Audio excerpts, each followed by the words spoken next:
Public relations is a huge piece of marketing because if you aren't talking to the public, we can ask the question if you're just sitting in the corner talking to yourself.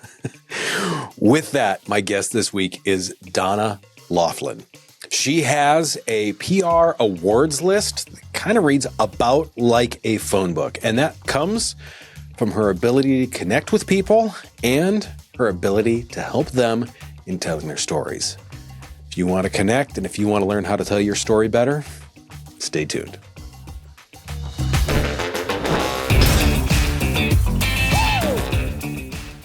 Donna, thank you for coming on today. I really appreciate it. You've mentioned in stuff that businesses often focus on press releases in terms of what's there, instead of the storytelling behind they're trying to get information out instead of the storytelling. Why is that storytelling so crucial when they're doing those?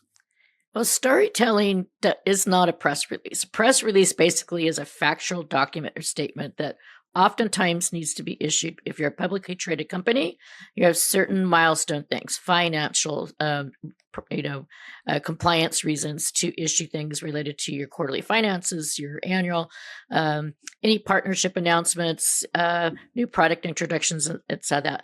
Outside that, most companies I experience, particularly younger companies that aren't public, they lean in too much on the press release as being their story document. It's not a book. There's no chapters. It's literally a 1-page or maybe 2-page. That is not going to document and tell your corporate story, your product story, your trend stories, or what I call the wow factor, which is what makes you relevant. And to make yourself relevant, you need to have more than a 1-page document. You need to have different chapters. That wholeheartedly makes sense. So my next question is going to be with that. Why does this happen? Why do they say, here's our press release. This is the generic information about our company. Use this as our story. Why does that happen? I think it's just a bad habit, to be honest, in terms of just knowing habitually that you have something to say, you issue a press release. And I used to be a journalist, so I started on the other side, of the communication side and reporting stories. And when you're on the receiving end of story pitches, and editors receive lots of pitches and now lots of emails, right? And you don't necessarily stand out unless it is actually something extremely unique. So research, new key findings, a new historical moment, Ripley's Believe It or Not, Guinness World Book Record type thing, things that stand out. Not everybody has those moments that they can continuously record. So I created what I call a narrative story engine, which is my way of looking at the world from a news reporter's standpoint and creating stories that are based from not just the obvious, who you are, what you do, and how you do it. It's why do you do it? What is the impact that you're making? What is the wow and now factor? What are the trends that are happening that you can latch onto? And big one, so what, who cares?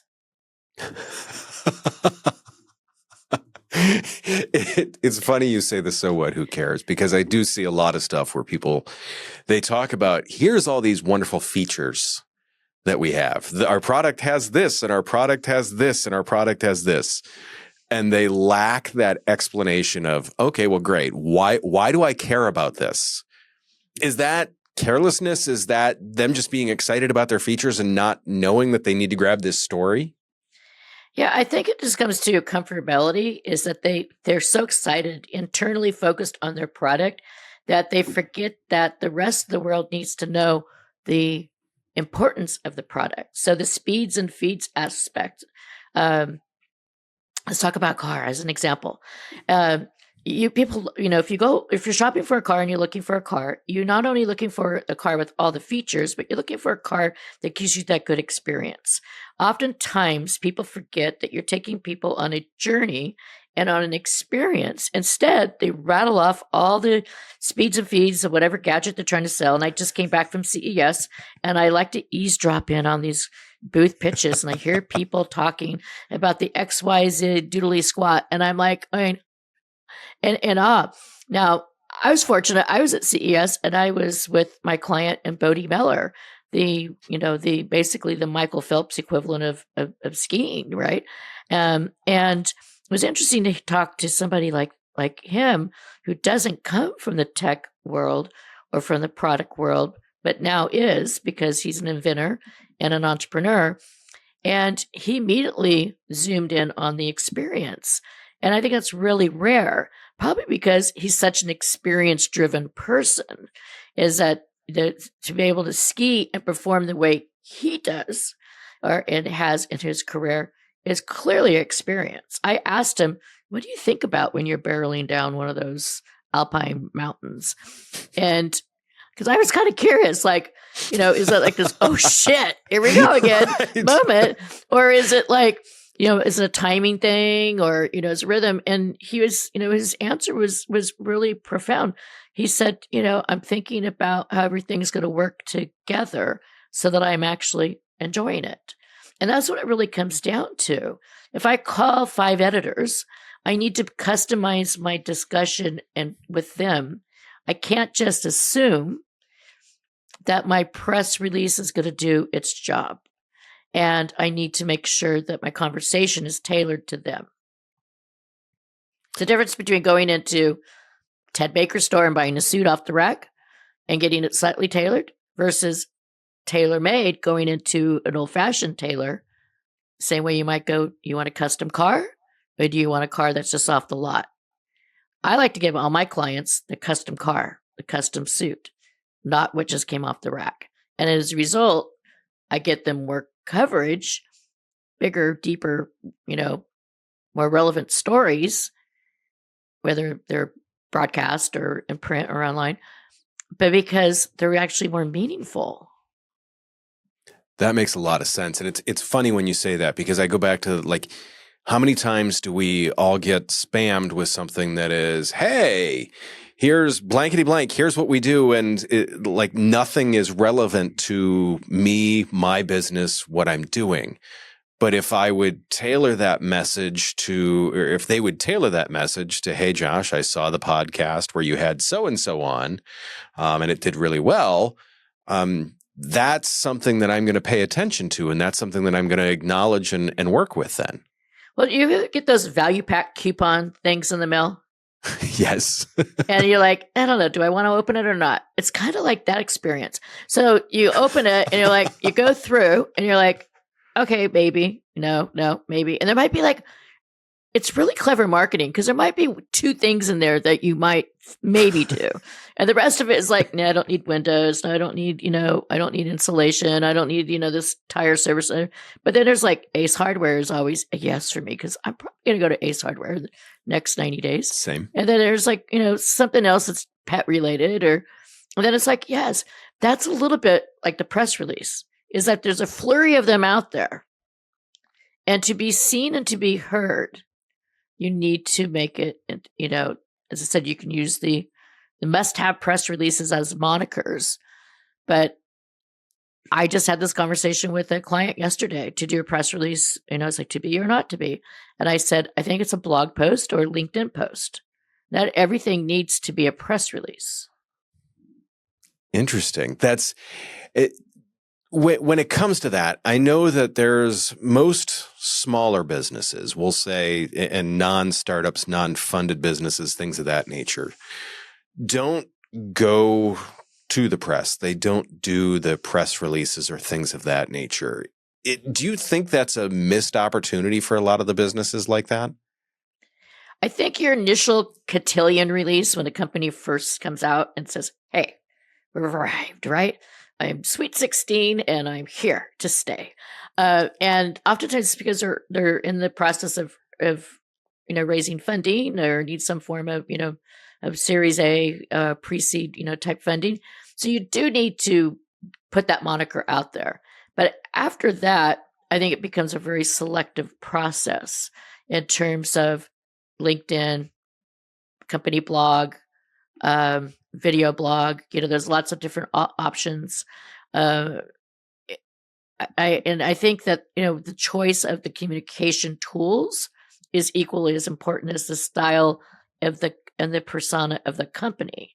So if you're a deep tech company and your audience is, say, defense, government, medical markets that are very vertical, you can tailor a press release to those markets and to those particular wire services in a very niche versus sending it out to the entire universe and say, hey, Elon Musk has, if you watched how he announces things, it's interesting because his companies don't issue press releases.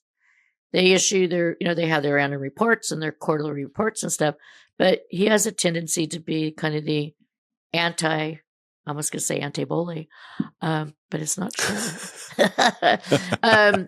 Anti-establishment in terms of communications, but it works for him.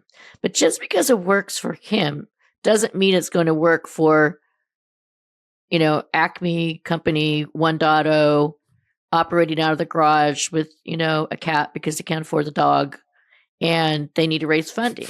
What could work for them would be an exclusive, opportunity with a publication like a TechCrunch or a VentureBeat. If they don't have the money to put the press release on the wire and they have enough components to tell a really great story, sometimes taking a story and offering it as an exclusive pays off. That's interesting. So it really it's like, I guess I would say, we always talk PR is a part and a form of marketing. It is a chunk of it, sometimes, let's say, often neglected by a lot of smaller businesses. But it's like any other piece of marketing. If you send it out, if it is directed at everyone, absolutely no one's going to hear it. If you point it at specific targets, you will hit those specific targets then. Is that I guess would say the moral there? Yeah, it's what you want the release to do for you or the content to do for you. So do I want to raise money? Then I need to speak to that audience. Do I want to sell product? Certainly hope so. Certainly hope I help my clients sell products. Then it has to have that tonality. Is it to attract partners or for an open beta? Or is it just to say, hey, I'm here. I need attention. I'm going to be at such and such show. Come by and see us. And so there's really knowing your audience is key. And it's like money. Like they say, money has energy. And if you can choose the right way in which you spend money and do the same process and how you actually tell your story and whether it's going to go on the wire or not, it's very much that same energy. What is the energy that you want to convey? I just had a conversation a few weeks ago with a company that came to me and said, we want you to do exactly what you did for their client XYZ. But they didn't have the budget. And so, but they had an idea in their mind what they wanted to achieve. And so I listened to their business needs. And I said, well, it's funny that you were so attracted to that flame, but that's not the flame you need. The flame that you need is actually even more hyper-focused and not as labor intensive. And it doesn't require you to invest as much either. And I think I kind of shocked them because I truthfully told them what it is they needed to hear, not what they wanted to hear, and what they needed to invest versus what they thought they needed. And so sometimes I take my clients through what I call, a whole discovery process of crafting your story and really making sure the positioning and the messaging is on point. And then to the audience that you're going to be speaking to, then decide what tools we use versus say, I want to be in the cover of Forbes. I want to be in the cover of Fast Company. I want to be this. And that's a great goal to have. But it's the same way. If I'm going to go skiing for the first time, I'm going to say, I'm going to be Bodie Miller. And I'm like, yeah, dream's going to be short-lived. So it's just one of my principal, business monikers is to help my clients be successful using the right tools at the right time. And PR to me is what is part of the strategic business development. It's part of the strategic sales component. It's part of marketing. And it's also very much part of the C-suite conversation. Because if a company's gearing up for an IPO, I need to know that. If a company's gearing up to host 50 partners coming from around the world to talk about their latest robot phenomena. I kind of need to know that too. So there's a lot of things that, thank goodness I'm, full of curiosity because I ask a lot of questions.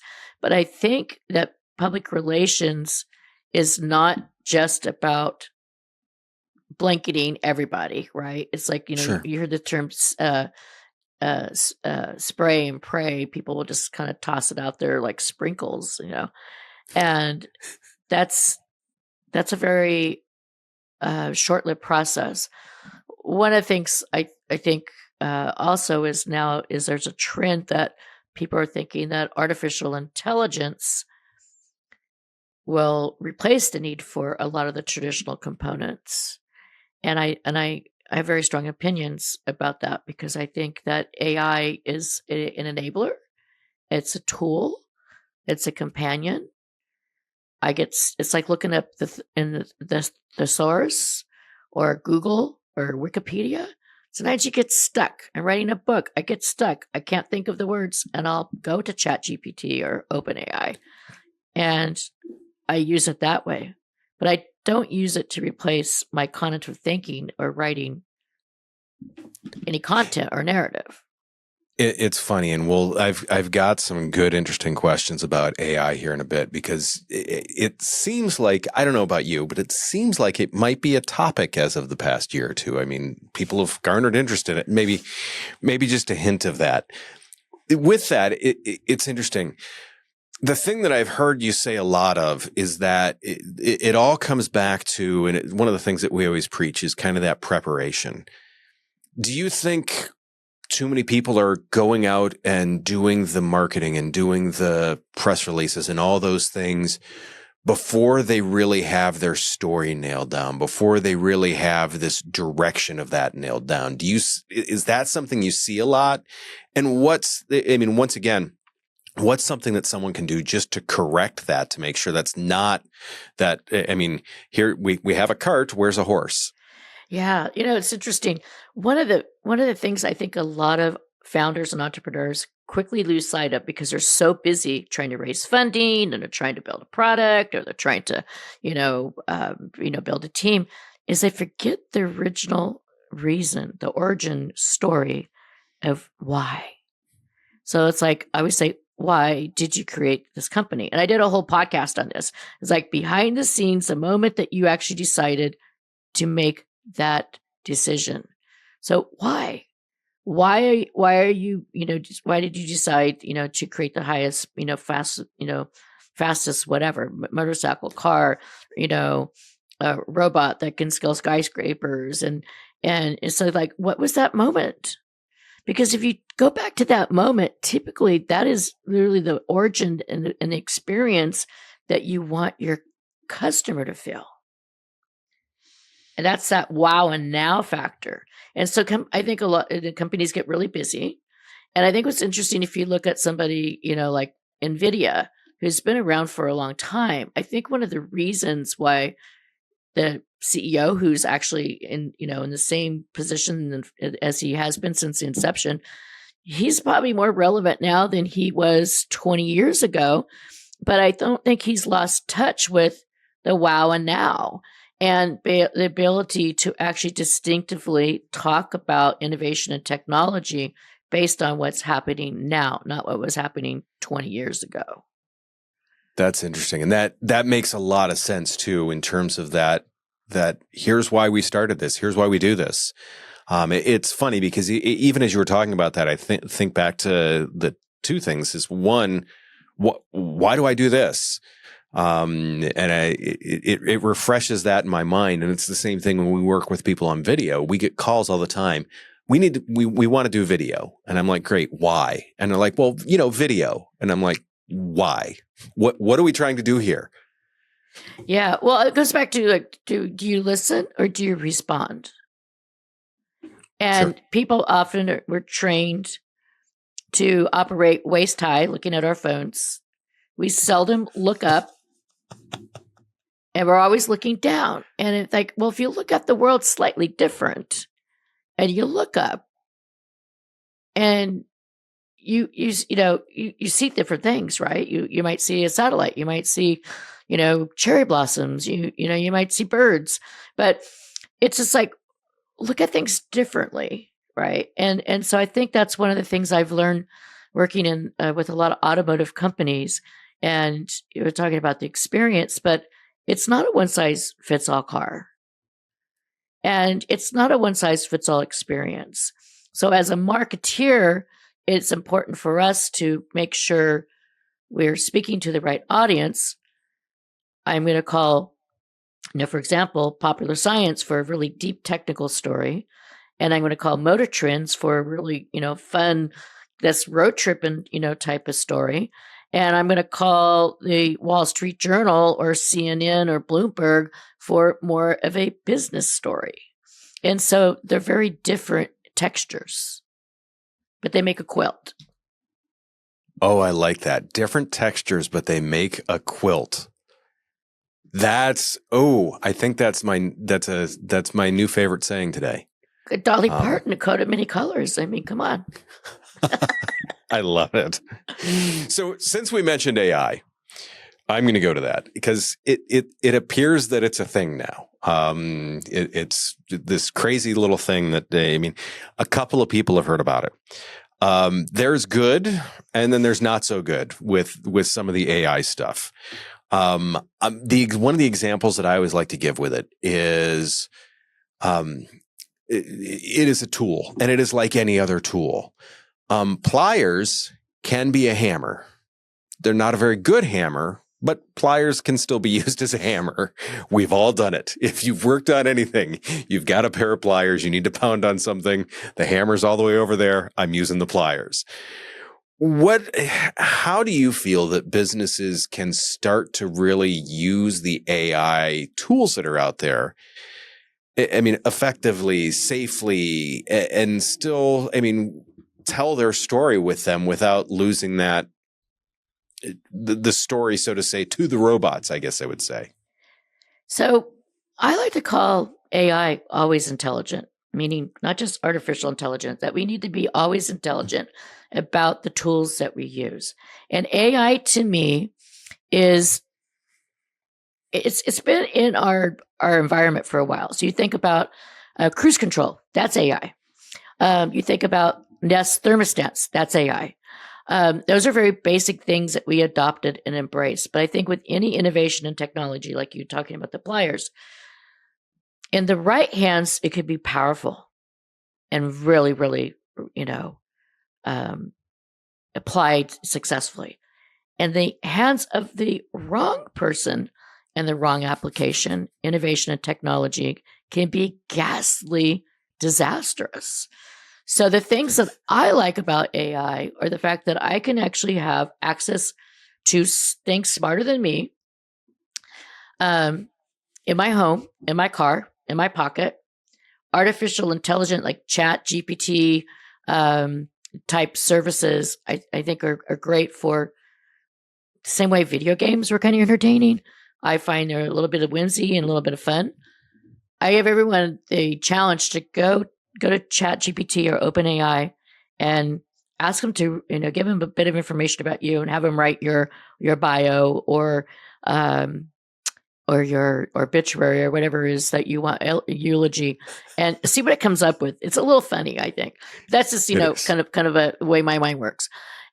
I recently did something like that for a friend. It was a birthday celebration, and I actually wanted to do something fun for her. So I wrote up something, and then I put it in Chat GPT, and it came back with some nuances that I thought, I didn't think about that, and just gave me some new fuel. But how companies can use that is in their communications department, not to replace what they're doing, but to stimulate their mind and get them to be more creative, right? And I think using artificial intelligence videos, when it's appropriate. I think we always have to think is it appropriate? When do you actually hire a real photographer versus doing AI generated content? You don't necessarily own that. There's going to be all kinds of licensing issues that are going to be coming at us. few years ago, everything was blockchain, blockchain, blockchain, crypto, crypto. And now we're in the AI generation. And look what's happened with blockchain and crypto. So there's a lot of bad people out there using them, and there's a lot of good business reasons to use blockchain. You don't need crypto to use blockchain, but no, it's wrong. You don't, yeah, you need blockchain, but crypto needs blockchain, but blockchain doesn't need crypto. Right. And so there's a lot of things that you can use successfully with blockchain for pharmaceutical product development, following things forensically, and police and art and art and artists and musicians. And I think the same thing's happening with AI. We're going to find out that in the music industry, creative arts industry, that people are going to be challenged on making hard choices of when to use AI. Now, the AI in the wrong hands can mean people, identity theft and content theft, corporate IP. I'm working with this brilliant company out of Berlin that is actually doing things local, resident AI, making sure a corporate IP and content is safe and private versus having it in the cloud. And so if it's in the cloud, everybody has access to it. But if you're a government, medical, entertainment industry, a retailer, you don't want all your laundry hanging out there in the cloud. So Definitely not. So I think one of our responsibilities, and I talk about this often to my friends so they can prepare their kids, and these are under 18. We had to teach our kids internet safety, whether they follow the rules or not. We taught them. We have to teach kids the responsibility and make smart choices in artificial intelligence too, because in the wrong hands, they're bad guys. When I say the bad guys, I mean just general humanity. Creepers on social media and stuff will use AI, and so we have to be aware it's not at all you can eat either. We have to actually be able to make smart choices of when AI is appropriate and when it's not appropriate. That makes sense. It's funny because when you started talking about it, the pliers for me very quickly turned into a chainsaw that in the right hands, used correctly, done well, that thing is going to do some amazing things. If you put that in the hands of an amateur that has no idea what they're doing, and maybe they're going to try and cut a wall or a car with it, that is going to end poorly for pretty much everyone involved. Exactly. So it's interesting how the pliers evolved into a chainsaw. I think that's my new analogy. I like that. I actually have to go check how many sets of pliers I have now. When businesses, for any business that's looking to improve their storytelling and to kind of go back to that, to telling their story and why do they do this? What's something that they can go to today and say, look, we really need to get back to our story? What's a base that they can start at? What's something actionable that they can take and say, look, we need to re-examine our story? Call me. I love it. You can dump your shoebox on me and I'll just listen. But I think the first thing is to not be afraid. Not to be afraid to unearth and discover and maybe rediscover some of the key components of your successes, your triumphs, your things that work that haven't worked, and basically calibrate it. And so oftentimes what I'll do is I will start with Post-it notes. I have big 3M Post-it things and put them on the wall. And it literally will, start with, with the attributes of a company. It's strengths, weaknesses, opportunities, and threats. And oftentimes companies will just start with their product again. And I'm I got to pull them back out because you have to look for the unobvious and versus the obvious. I go to your website and it tells me everything. Editors in general will go to company website. They'll go to Wikipedia and they'll Google you. even if you have a fully dedicated press section on your website, they often don't go there. But I would tell you, they also go to LinkedIn. And so LinkedIn can be a very powerful new platform for businesses. But you constantly have to pull, I'm going to give another analogy back to that quilt we were talking about, is the thread. You have to pull the thread. So think the quilt has a loose thread, and you start pulling on the thread. And you got to make sure you pull it all the way through to get to the other side.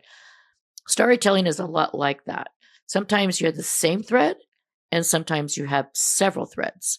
And so what thread do you pull now? Is it I need partner thread, I need funding thread, I need to sell product thread, I need to rival my competition thread?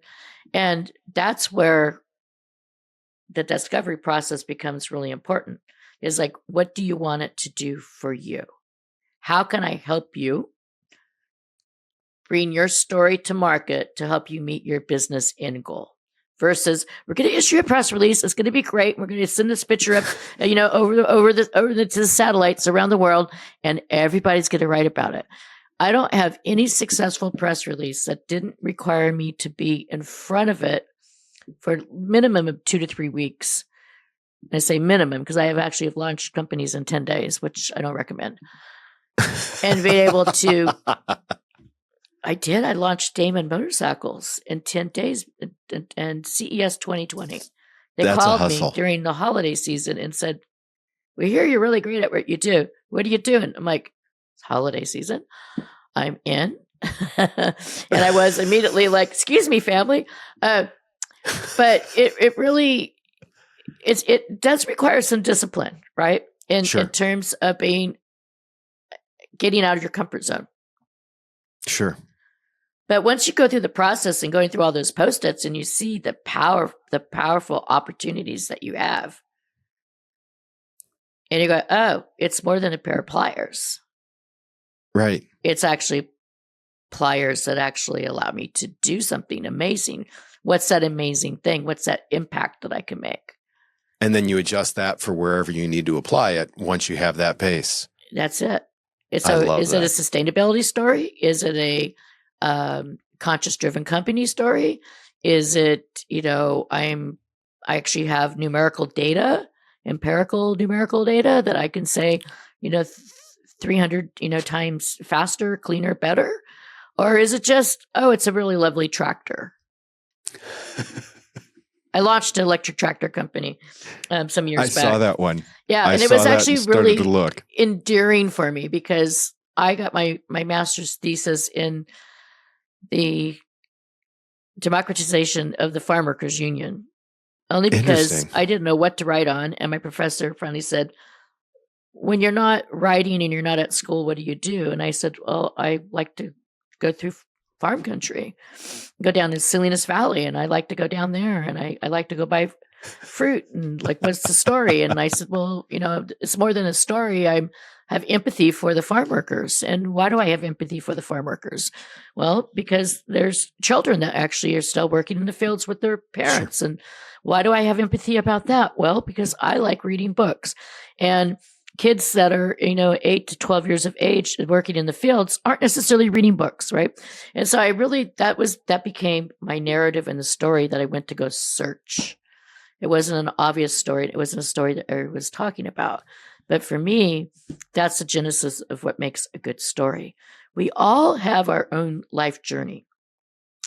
And I just came up with this a couple of weeks ago and talking to a 16-year-old.